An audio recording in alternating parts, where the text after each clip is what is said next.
तो बच्चों आज हमारी 100 मोस्ट रिपीटेड क्वेश्चन की लास्ट क्लास होने वाली है, तो बने रहो हमारे साथ और हम शुरू करते हैं पहले क्वेश्चन से। तो पहला क्वेश्चन है हमारे पास, ये रहा।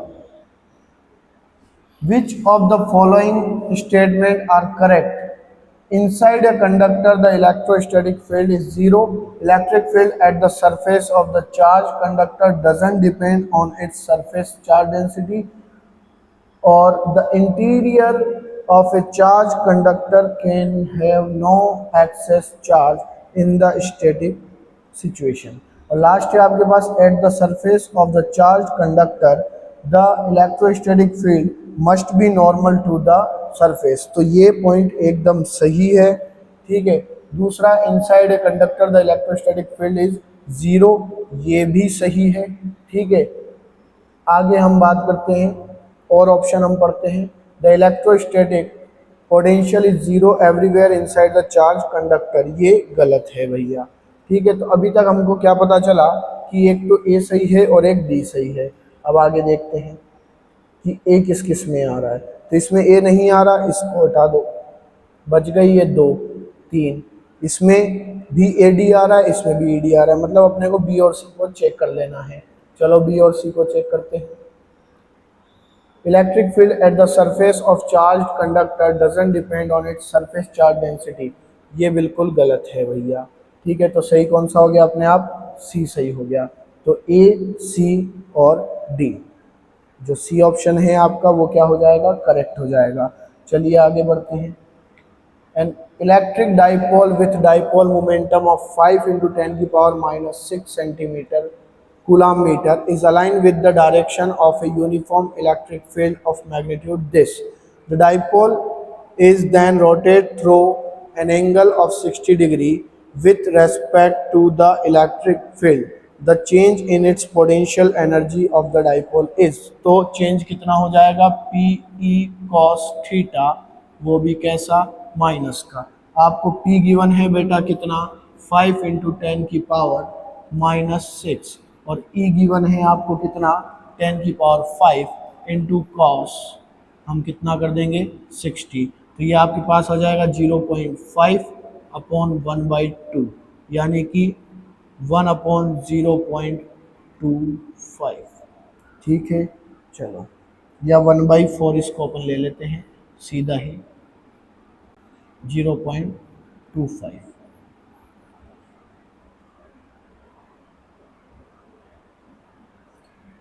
इसको थोड़ा छोटा करते हैं आपके लिए, काफ़ी बड़ा हो रहा है। Two identical charge conducting spheres A and B have their centres separated by a certain distance, charge on each sphere is Q. तो हर स्फेयर पे कितना चार्ज है? क्यू। दो आइडेंटिकल चार्ज कंडक्टर है, सेपरेट रखे हुए हैं, ये हो गया आपका ए और ये हो गया आपके पास बी, ठीक है। सपोज इनके बीच की डिस्टेंस कितनी हो गई? आर। आइडेंटिकल है, एक पे कितना? Q and the force repulsion between them is F। Repulsion है यानी कि इस पर भी प्लस का Q है तो इस पर भी प्लस का ही हो जाएगा। A third identical uncharged conducting sphere is brought in contact with sphere A first then with B। तो आपसे पूछेगा कि फाइनल आपका आंसर क्या होगा अगर हम इसके सेपरेशन को चेंज नहीं करें। तो हम एक चार्ज लेके आते हैं जिस पर 0 चार्ज है। कितना चार्ज है? 0 चार्ज है। तो जैसे ही दोनों को कांटेक्ट में लाओगे, अब ए पे नया चार्ज कितना हो जाएगा भैया? हाफ हो जाएगा, क्योंकि टोटल क्यू है, दोनों में आधा आधा बढ़ जाएगा। जैसे इसको इसके कांटेक्ट में लेके जाओगे तो इसके पास ऑलरेडी कितना है? Q/2, और Q कितना हो गया? 3Q/2 हो गया भैया। तो अब उसका आधा कर दो, यानी कि 3Q/4। तो अब दोनों नए चार्ज आ गए, K Q/2 upon 3Q/4 upon R²। तो कितना आ जाएगा भैया? 3/8 ऑफ F। तो फोर्स कितना हो जाएगा? 3/8 टाइम्स ऑफ प्रीवियस फोर्स, ठीक है। चलिए, ये रहा आपका सही आंसर। अगला question, the value of electric potential at A distance of 9 centimetre from the point charge this, ठीक है। तो आपको क्या निकालनी है? पोटेंशियल निकालनी है। V बराबर क्या लिख दोगे आप? KQ अपॉन में R। K का वैल्यू 9 × 10⁻9। चार्ज कितना है? चार्ज है आपका 4 × 10⁻⁷। और डिस्टेंस कितनी है आपकी 9 सेंटीमीटर, यानी कि 9 इंटू 10⁻²। ठीक है, 9 से 9 कैंसिल हो जाएगा भैया, 9 -7 ये ऊपर जाएगा प्लस का हो जाएगा, तो 9 -7 + 2 कर दो आप, तो कितना बचेगा आपके पास 10⁻4 इंटू 4। ये आ जाएगा आपका आंसर, जो कि पहला ही ऑप्शन है हमारे पास। चलिए आगे बढ़ते हैं। A metal cube of slide 5 centimeter is charged with 6 microcoulomb. The surface charge density on the cube is, तो ये आपने क्यूब बनाया भैया, आपने क्यूब बना लिया भैया, इसको आपने क्या किया 6 माइक्रोकूलम का चार्ज दिया। ठीक है, और इस a metal cube of side 5 centimetre, कितनी साइड है इसकी 5 सेंटीमीटर। ठीक है, चार्ज डेंसिटी निकालनी है सरफेस पे, तो टोटल चार्ज हो गया 10⁻�6। अब हम निकालेंगे इसका सरफेस एरिया, जो कि होगा 6a², यानी कि 5 इंटू 10⁻² का होल स्क्वायर। अब आप इसको सोल्व कर लें बच्चों और आपको आंसर मिल जाएगा। ठीक है, चलो आगे बढ़ते हैं। A thin spherical shell is charged by some source. The potential difference between the 2 points C and P shown in the figure is, तो यहाँ पर है C और यहाँ पर है P। तो कैसा है ये स्फेरिकल शेल है, ये क्या है इसका सेंटर और ये क्या है इसकी सरफेस। तो सरफेस से लेके सेंटर तक शेल में पोटेंशियल क्या होती है भैया, सेम ही होती है। तो क्या पूछा, डिफरेंस कितना हो जाएगा, 0 हो जाएगा भैया। ठीक है, चलो आगे बढ़ो, ये रहा answer. Given below are two statements. One is labeled as assertion and the other is labeled as reason. तो पहला क्या है, the potential V at any axial point at 2 meter from the center of the dipole momentum P of magnitude this is that। तो आपको क्या कह रहा है कि पोटेंशियल है एक्सियल पॉइंट पे, तो एक्सियल पॉइंट पे पोटेंशियल निकालें KP cos theta upon r²। ये होता है डाइपोल के लिए पोटेंशियल का फॉर्मूला। जब आप एक्सिस पे जाओगे तो थीटा कितना पुट करोगे 0, तो cos 0 कितना होता है 1 होता है। अब 9 इंटू 10⁻⁹ और P का वैल्यू कितना है 4 इंटू 10⁻⁻6 अपॉन डिस्टेंस कितनी दे रखी है उसने आपको 2 मीटर, कितनी दे रखी है 2 मीटर, 2 का स्क्वायर यानी कि 4 होता है भैया, तो 9 इंटू 10⁻³ आ जाएगा।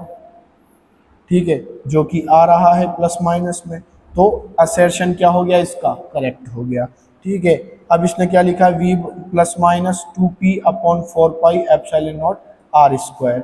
ठीक है, where r is the distance of any axial point situated at 2 metre from the centre of the earth. अब देखो इसने क्या लिखा आपको 2P अपॉन 4πε0 r², तो इससे क्या बनेगा 2kP अपॉन r², जो कि क्या है भैया गलत है। ठीक है, तो क्या हो जाएगा A is true but R is false. ठीक है, चलो consider 2 uncharged capacitor of equal capacitance 200 microfarad. दो कैपेसिटर हैं आपके पास, दोनों की कैपेसिटेंस कितनी है 200 पिकोफेरेड है। ठीक है, और इन पर अभी कोई भी चार्ज प्रेजेंट नहीं है। One of them is charge by 100 volt, एक को हमने कितना वोल्टेज दिया भैया 100 voltage supply and disconnected. Now this capacitor is connected to the uncharged capacitor. The amount of electrostatic energy lost in the process. तो simple सी बात है, आप इसको चार्ज करोगे, अब दोनों को कंबाइन कर दोगे, तो दोनों को जैसे ही आप जोड़ोगे, ठीक है, तो पोटेंशियल क्या हो जाएगी दोनों की सेम। तब तक क्या होगा चार्ज का रीडिस्ट्रीब्यूशन, इसका चार्ज इसमें ट्रांसफर होता रहेगा। तो C1 V1 plus C2 V2 upon C1 plus C2, ये अपने पास क्या आ जाएगा भैया चार्ज आ जाएगा। ये इनिशियल चार्ज और ये फाइनल चार्ज दोनों क्या हो जाएंगे बराबर, ये आ गई कॉमन पोटेंशियल। एनर्जी की बात करूं तो half C1 C2 V1 difference V2 का होल स्क्वायर कर देंगे आप। आपको C1 C2 दे रखी है 200 200, ठीक है, V1 V2 कितनी हो जाएगी भैया 0, V1 कितनी हो जाएगी भैया 100, रख दो यहाँ पर 1/2, 200 का सीधा स्क्वायर ही कर देते हैं, 40,000 इंटू 100 का स्क्वायर कितना हो जाएगा 10,000। अब इससे आंसर आ जाएगा भैया आपके पास। ठीक है, अब यहाँ पर क्या है, पिको है, पिको का मतलब होता है 10 की पावर -12, दो दो बार आएगा तो 12 12 कितनी हो जाएगी 24, 1 2 3 4 5 6 7 8, 8 कम कर दो इसमें से तो ये आ गया 2 इंटू 10 की पावर -16। ठीक है, ये रहा। चलो आगे बढ़ते हैं। 5 capacitor of capacitance C1 C2 C3 C4, चारों की बराबर है, C1 C2 C3 और C4 चारों की कैपेसिटेंस क्या है, सेम है, और C5 की कितनी है 2.5 microfarad, are connected as shown in along with a battery of 50 volt. ठीक है, क्या पूछेगा ये, the equivalent capacitance and the charge on each capacitor respectively. तो देखो कैपेसिटेंस निकालते हैं सबसे पहले, तो यहाँ पर देखो आप, ये बैटरी है आपकी, इन दोनों का एक एक एंड एक एक एंड एक एक एंड जुड़ा हुआ है, जबकि इससे दोनों एंड जुड़े हैं, तो ये चारों तो किस में होंगे भैया, सीरीज में, तो 1/C1 1/C2 ऐसे आप करोगे। अब क्योंकि ये सेम है तो आंसर जो आएगा वो कितना आ जाएगा, C/N। कितना था आपके पास, 10/1 2 3 और ये 4, यानी कि 2.5 माइक्रोफेरेड। अब यहाँ पर जो बनेगा वो इसके साथ किस में आएगा, पैरेलल में, तो दोनों ही सेम है भैया, तो 2C कर दो आप, तो फाइनल कैपेसिटेंस कितनी आ जाएगी, 5 माइक्रोफेरेड आ जाएगी। ठीक है, तो इक्विवेलेंट तो कितना आ गया, 5 आ गया, चेक कर लो, इसमें 4 दे रखा है, गलत हो गया। ठीक है, इसमें दे रखा है 5, हो सकता है इसमें भी 5 दे रखा है और इसमें भी 5।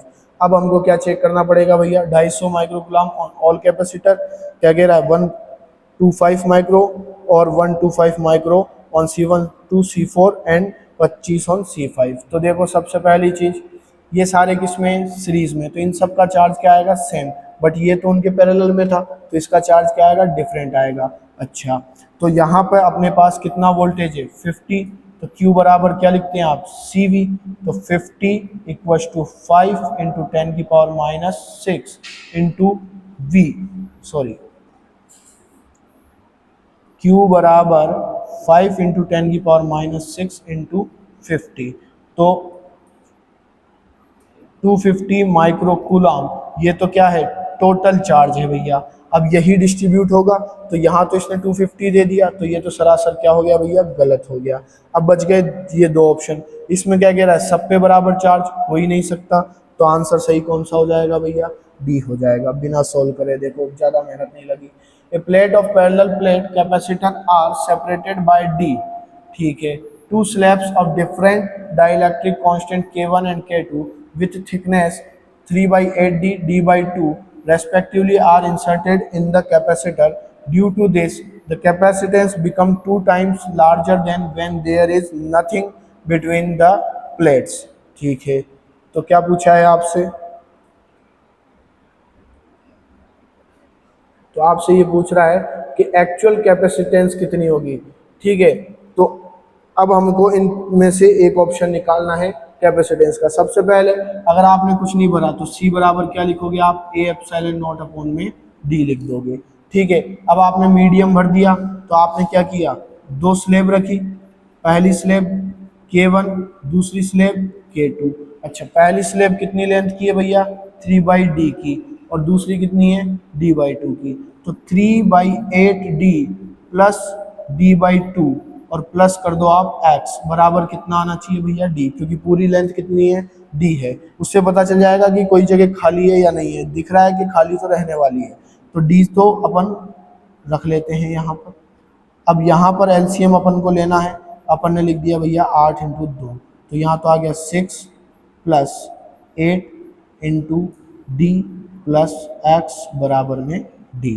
ठीक है, ये हो गया आपके पास 14 8 2 डी प्लस एक्स बराबर डी, ये 7 टाइम्स कैंसिल हो जाएगा, तो x is equal to 7 sorry d -7/8 d, जो कि कितना आएगा, d/8।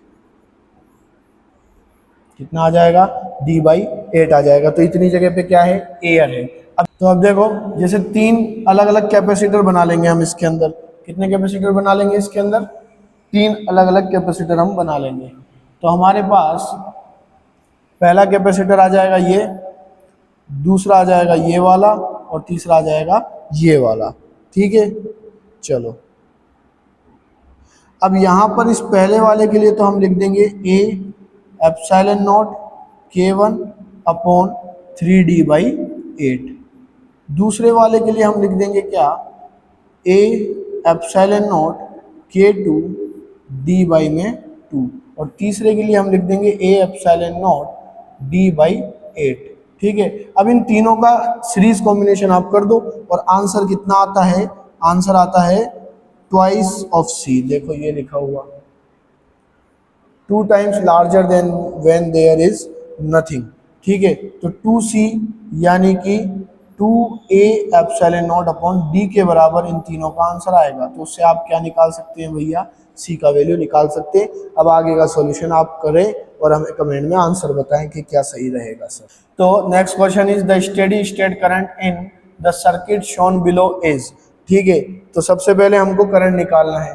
तो यहाँ पर एक बैटरी लग रही है कितने वोल्ट की, 10 वोल्ट की। ये 2 ओम, ये 5 ओम, ये 3 ओम। ठीक है, अब जैसे ही आप कैपेसिटर लगाओगे तो ये तो डीसी करंट है, बैटरी है, तो इसका रेजिस्टेंस कितना हो जाएगा, इन्फिनिटी, यानी ये सर्किट काम नहीं करेगा। तो करंट जो है वो सीधा कहाँ से निकलेगा भैया, यहाँ से निकल जाएगा, सीधा यहाँ से निकल जाएगा। तो 3 और 2 हो जाते हैं 5 ओम। ठीक है, और V बराबर हम लिखते हैं IR। तो टोटल पोटेंशियल है 10, 5 R, भैया आ जाएगा आंसर। ठीक है, R आ गया, सॉरी 10, I बराबर 5। तो I का वैल्यू अपने आप आ जाएगा भैया। ठीक है, ट्रिक क्या थी, बस इस कैपेसिटर को आपको उड़ा देना था यहाँ से। चलिए भैया, ये रहा 2 एम्पियर आंसर आपका। The capacitance of a capacitor with charge Q and A potential difference V depends on. तो किस पे डिपेंड करती है किसी कैपेसिटर की, देखो ना तो Q पे करती है और ना ही V पे करती है। The geometry of the capacitor, ठीक है, वो कैसा बना हुआ है, उसके अंदर क्या मीडियम है, इस बात पे डिपेंड करती है। ठीक है, अगला क्वेश्चन देखते हैं। A 12 picofarad capacitor is connected to a 50 volt battery. The electrostatic energy stored in the capacitor is in joule. तो देखो कैपेसिटेंस कितनी है 12, वोल्टेज कितनी है 50, तो एनर्जी कितनी हो जाएगी half CV²। Simple formula based question है। C का वैल्यू है 12 इंटू 10⁻12 इंटू वोल्टेज है 50 का स्क्वायर इंटू 1/2। ये कैंसिल हो गया 6 टाइम्स। ठीक है, 6 इंटू 10⁻12 इंटू 250,000। ठीक है, 2 जीरो इससे कट जाएंगे, ये 10 बन जाएगा। 25 इंटू 6 कर लो, 10⁻- पे आ जाएगा आंसर। ठीक है भैया, चलो आगे बढ़ते हैं। The plates of a parallel plate capacitor connected to a battery are moved close to each other then। तो ये एक पैरेलल प्लेट कैपेसिटर है। ठीक है, इसको एक बैटरी से मैंने जोड़ दिया, तो क्या होगा, ये चार्ज होने लगेगा भैया। अब मैं कह रहा हूँ कि इसकी जो डिस्टेंस है प्लेट्स के बीच की, इसको कम करो। तो कैपेसिटेंस क्या होती है, A एप्सिलॉन नॉट अपॉन में D। जैसे ही आप D को कम करोगे C अपने आप बढ़ जाएगा भैया, तो इसकी कैपेसिटेंस पहले से क्या हो जाएगी, ज़्यादा हो जाएगी। तो the charge stored in it increase, the energy stored in it decrease, its capacitance is increase, और the ratio of the charge to its potential remains the same, the product of charge and voltage increase. तो Q बराबर क्या होता है बेटा, CV। तो product नहीं, ratio जो होगा वो क्या हो जाएगा, इंक्रीज हो जाएगा भैया। ठीक है, अब देखो आपने यहाँ पर C को बढ़ा दिया, V तो कांस्टेंट था आपका, C को बढ़ा दिया तो कौन बढ़ जाएगा, चार्ज बढ़ जाएगा, ज़्यादा चार्ज स्टोर करेगा। तो सबसे पहली चीज़ तो क्या, इट्स कैपेसिटेंस इंक्रीज। चलो सबसे इजी वाले से अपन आंसर ढूंढते हैं। तो जिसमें C नहीं है उसको हम उड़ा देंगे। जैसे इसमें C नहीं है, ठीक है, इसमें भी C नहीं है, ठीक है, और इसमें भी C नहीं है। अब देखो C, C और C, यहाँ पर क्या है, A और A, मतलब A को मैं चेक ही नहीं करूँगा। ठीक है, अब मेरे पास इसमें क्या है, B है, इसमें क्या है, E है, और इसमें क्या है, E है। तो ये तो दोनों सेम हो गए, AC and E only, AC and E only. अच्छा ये रिपीट हो गया, ओहो दो बार प्रिंट हो गया, माई बेड माई बेड। ठीक है, तो अब अपने को ई और बी में से एक चूज करना है कि कौन सा सही है और कौन सा नहीं है। तो पहला क्या है, the product of charge and voltage increase. तो प्रोडक्ट की बात करेगा, मल्टीप्लाई तो हम कर ही नहीं रहे भैया। B, the energy stored in it decreases. तो एनर्जी जो है वो क्या हो जाएगी, अब डिक्रीज हो जाएगी पहले से। तो सही कौन सा है, बी वाला। चलो आगे बढ़ते हैं। In the following circuit, the equivalent capacitance between terminal A and B is। तो ये रहा टर्मिनल A, ये रहा टर्मिनल B। अब इसको सोल्व कैसे करना है, देखो यहाँ पर दो है, यहाँ पर भी दो है, यहाँ पर दो है, यहाँ पर दो है। तो व्हीटस्टोन ब्रिज पढ़ते हैं हम, उसके अकॉर्डिंग ये दोनों बैलेंस हो गए, तो ये हमारे काम का नहीं है। अब इन दोनों को आप किस में जोड़ोगे, सीरीज में। तो दो और दो से कितना बन जाएगा, एक बन जाएगा। ऐसे इन दोनों को सीरीज में जोड़ोगे तो अगेन कितना बन जाएगा, एक। अब किस में आ जाएंगे, पैरेलल में। तो आंसर कितना आ जाएगा आपके पास, 2 माइक्रो फेरड आ जाएगा। ठीक है, ये रहा आंसर आपका। चलो आगे बढ़ते हैं। In the meter bridge experiment, the position of the cell E and galvanometer G are interchanged. We shall observe in the galvanometer। तो क्या कह रहा है कि जो सेल है इसकी और गैल्वेनोमीटर की पोजीशन अगर आप इंटरचेंज कर देते हैं तो आपको क्या देखने को मिलेगा, there will be no deflection irrespective of the position of the J key. तो देखो आपने इसको एक बार बैलेंस कर लिया, अब आप गैल्वेनोमीटर और बैटरी की जगह चेंज करो चाहे नहीं करो, ठीक है, इसके बैलेंस पे कोई इफेक्ट नहीं पड़ने वाला। ठीक है, व्हीटस्टोन ब्रिज पे काम करता है। ये व्हीटस्टोन ब्रिज मैंने बना लिया, यहाँ लगाया गैल्वेनोमीटर और यहाँ लगा दी बैटरी।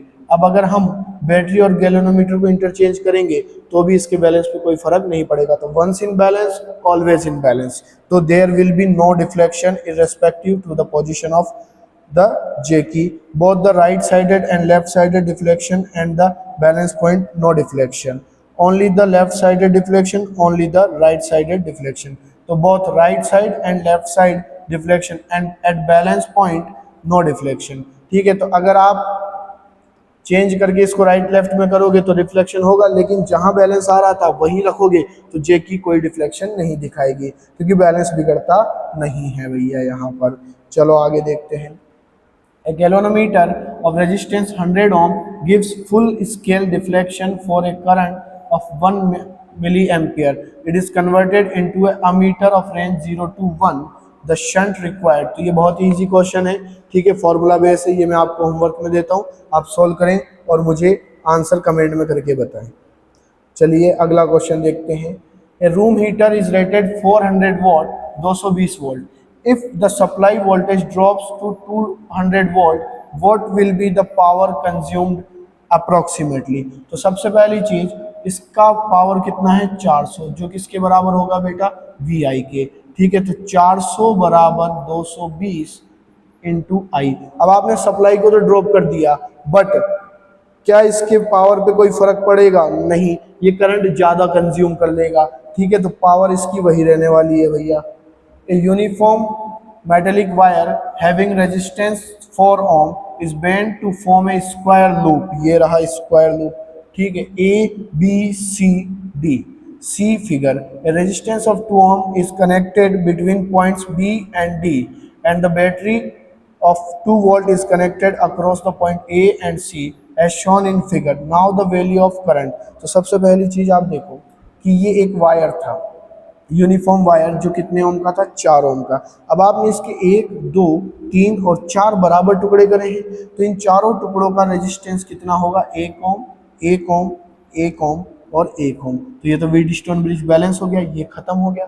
एक और एक कितना हो गया, 2, एक और एक कितना हो गया, 2, और 2 और 2 से क्या बन जाएगा, वापस से 1 ओम। तो टोटल रेजिस्टेंस कितना आएगा अपना, 1 ओम। V बराबर क्या होता है भैया, IR। तो V कितना है, 2I इंटू R। आ गया आंसर करंट का। ठीक है, 2 एम्पियर।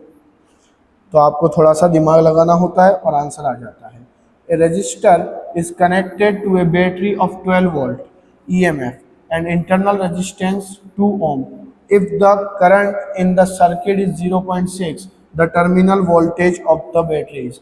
तो आपके पास एक रेजिस्टेंस आपने जोड़ा, बैटरी का EMF आपको दिया कितने वोल्ट बेटा, 12 वोल्ट। ठीक है, एंड द इंटरनल रेजिस्टेंस, और इंटरनल रेजिस्टेंस कितना है, 2 ओम है। If the current in the circuit is, current कितना है, 0.6 एम्पियर है। द टर्मिनल वोल्टेज, यानी कि आपसे क्या पूछ लिया बेटा, V पूछ लिया। तो V बराबर क्या होता है, E माइनस में IR। तो V बराबर 12 माइनस 0.6 इंटू 2, तो आ जाएगा 12 माइनस 1.2, तो ये कितना आ जाएगा अपने पास, 10.8। ठीक है, 10.8 वोल्टेज। चलिए, a constant voltage of 50 volt is maintained between the point A and B। A और B के बीच में 50 वोल्ट का वोल्टेज है। The circuit shown in the figure, the current through the branch CD of the circuit। तो यहाँ देखो, 1 और 3, 2 और 4। अब यहाँ पर अगर मैं बात करूँ 1/3 और 2/4, तो 2/4 तो 1/2 होता है भैया। तो इस कंडीशन में जो आपका व्हीटस्टोन ब्रिज है वो बैलेंस नहीं है। ठीक है, इसका मतलब सीडी से करंट फ्लो होगा। तो ऐसा नहीं है कि आप यहाँ पर डायग्राम देख के सीधा जीरो पुट कर दो, जीरो करंट नहीं होगा। अब करंट की बात करूँ मैं, तो करंट यहाँ से आएगा, इधर जाएगा, इधर भी जाएगा, इसमें भी जाएगा, और इससे होते हुए इधर चला जाएगा। तो आपको यहाँ पे काम में लेना है किरचॉफ सेकंड लॉ और बनाने हैं लूप, और लूप बना के आपके पास इस आई करंट का वैल्यू आ जाएगा, जो आप कमेंट में आंसर करके बता सकते हैं। ठीक है, चलिए। A wire of resistance R is cut into 8 equal pieces.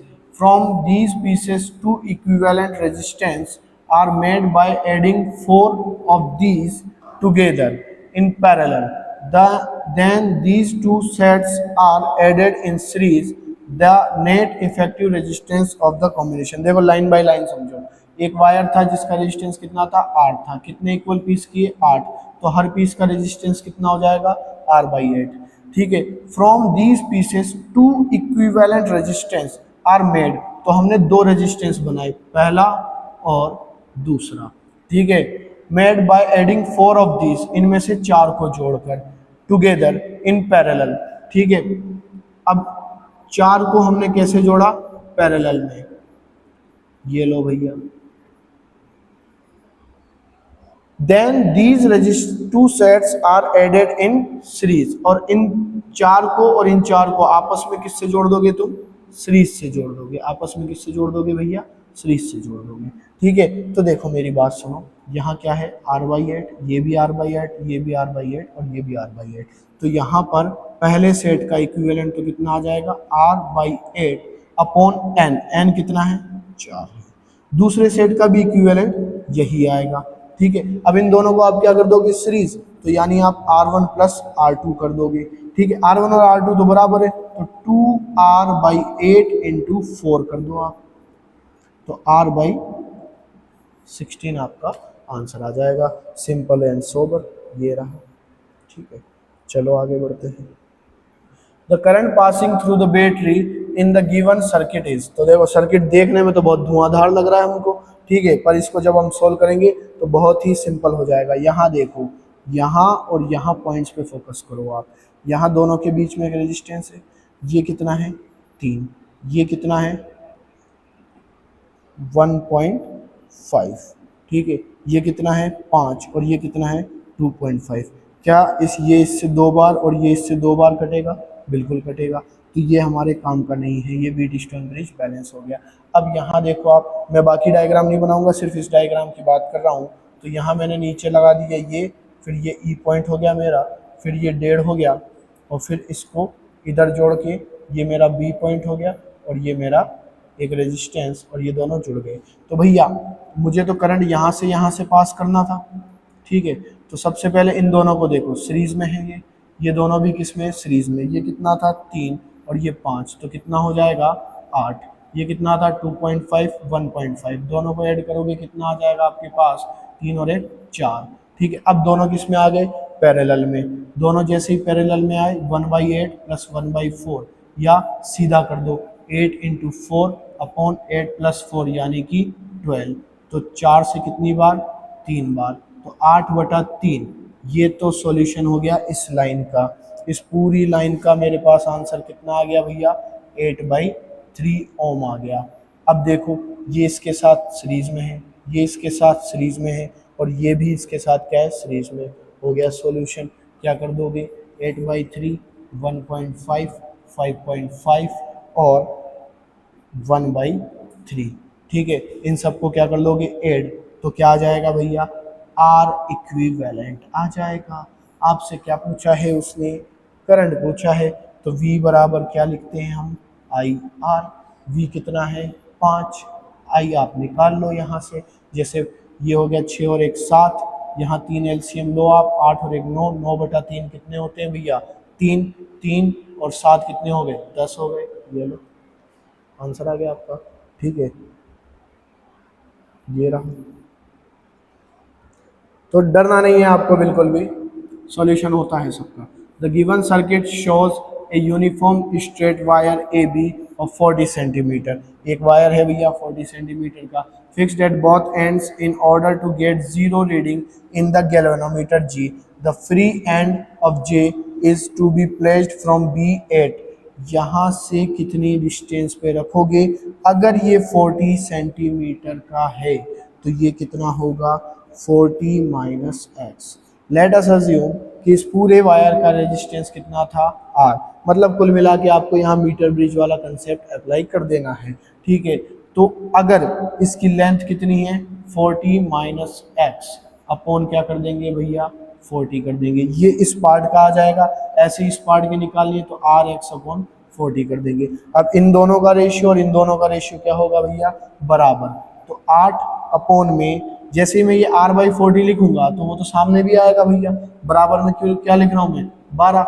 यहाँ मैं लिखूंगा r/40, 40 माइनस एक्स, यहाँ लिखूंगा rx/40, तो ये तो कट जाएगा ना, क्या बचेगा, 40 माइनस एक्स अपॉन में एक्स।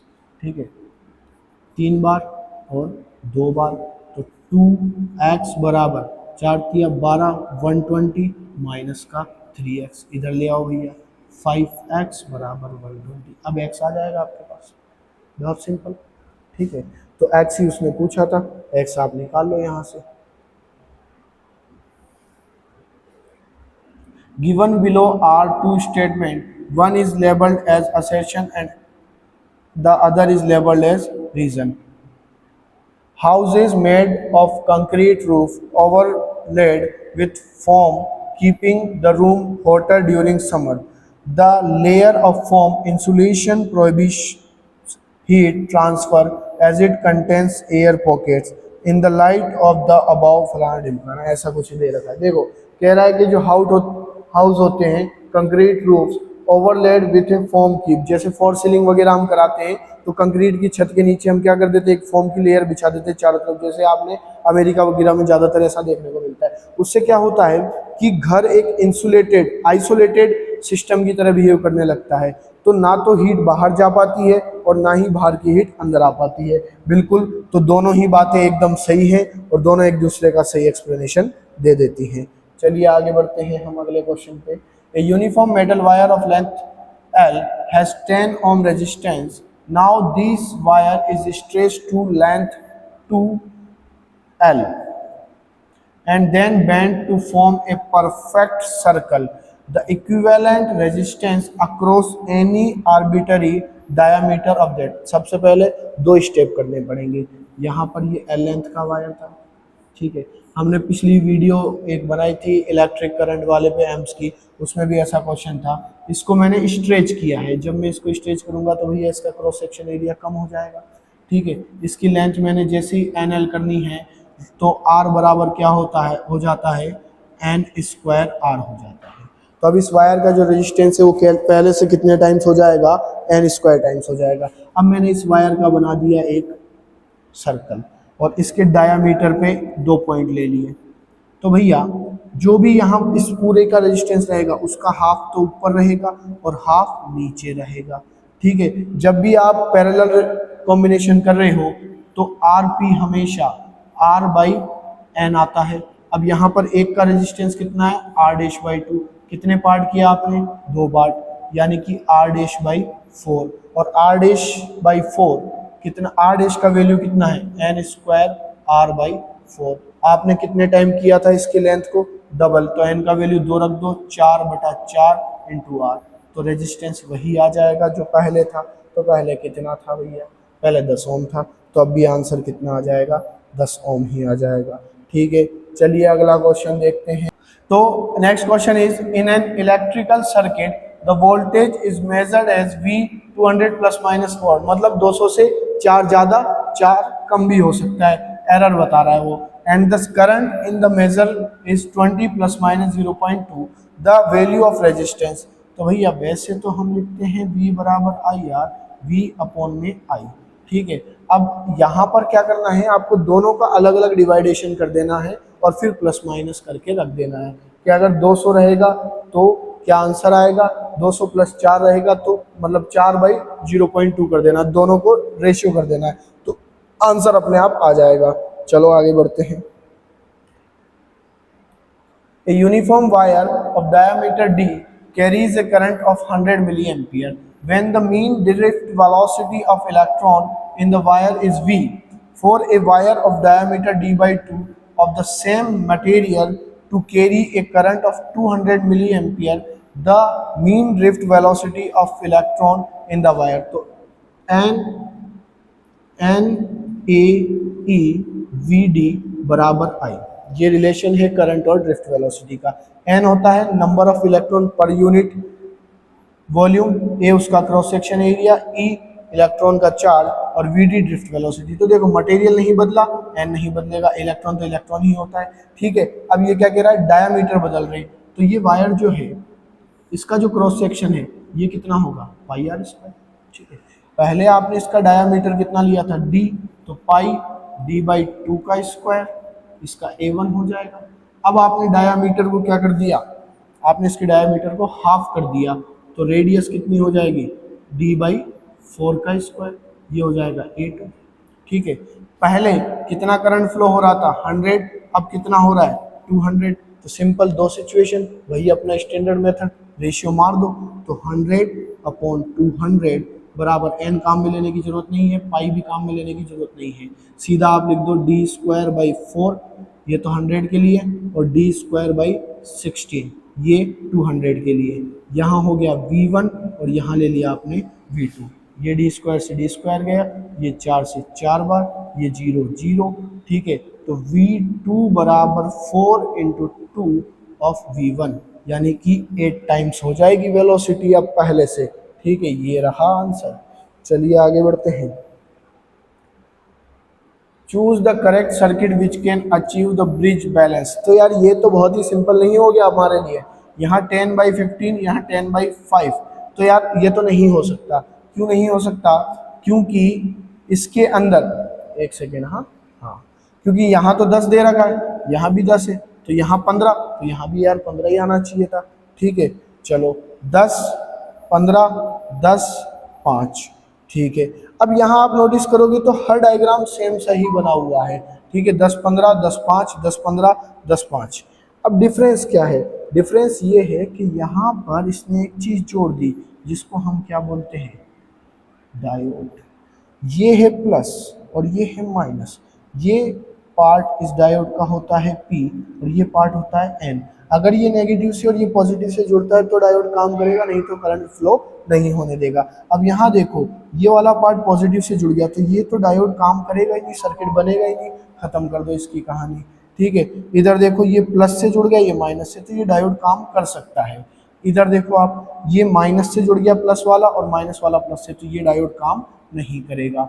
इसमें देख लेते हैं, तो प्लस और माइनस, तो ये डायोड काम कर सकता है।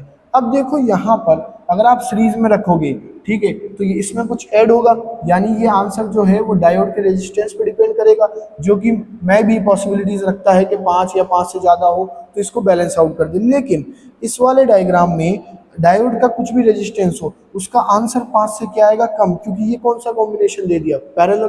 तो मोस्ट प्रोबेबल बैलेंस कंडीशन कौन सी हो जाएगी हमारे पास, ए वाली हो जाएगी। चलिए अब आज की क्लास को ख़त्म करने का वक्त आ गया है। एक लास्ट क्वेश्चन आपके लिए देख लेते हैं। A wire of length L and resistance 100 ohm is divided into 10 equal parts. तो यार भाई 100 ओम का रेजिस्टेंस था, 10 पार्ट कर दिए, तो ईच पार्ट का रेजिस्टेंस कितना हो जाएगा, 10 ओम हो जाएगा। ठीक है, the first 5 parts are connected in series. 5 parts को सीरीज में कर दो तो कितना हो जाएगा उनका टोटल, 5 × 10 50। ठीक है। While the next 5 parts are connected in parallel, अब नेक्स्ट 5 पार्ट्स को आप पैरेलल कर रहे हो तो 10/5 यानी कि उनका इक्विवेलेंट कितना आएगा, 2 ओम आएगा। Then the two combination are again connected in series, अब इन दोनों को सीरीज कर दो तो 50 और 2 52 होते होंगे भैया, तो 52 आंसर आ जाएगा। ये रहा। चलिए, आप सभी को मेरी तरफ से बेस्ट ऑफ लक है अपने एग्जाम के लिए, और मैं उम्मीद करता हूं कि जिन बच्चों ने अपनी तैयारी में कोई कमी नहीं रखी है उनके सिलेक्शन को कोई नहीं रोक पाएगा, और अगर किसी कारणवश आपकी तैयारी में कोई कमी रही है तो आपको निराश नहीं होना है बिल्कुल भी, ठीक है। अपनी तैयारी को और मजबूत करना है, क्योंकि अभी सिर्फ एग्जाम से हारे हैं, जिंदगी से नहीं बच्चों। डटे रहो, लड़ते रहो, एक न एक दिन लक्ष्य की प्राप्ति जरूर होगी। जय हिंद, जय भारत।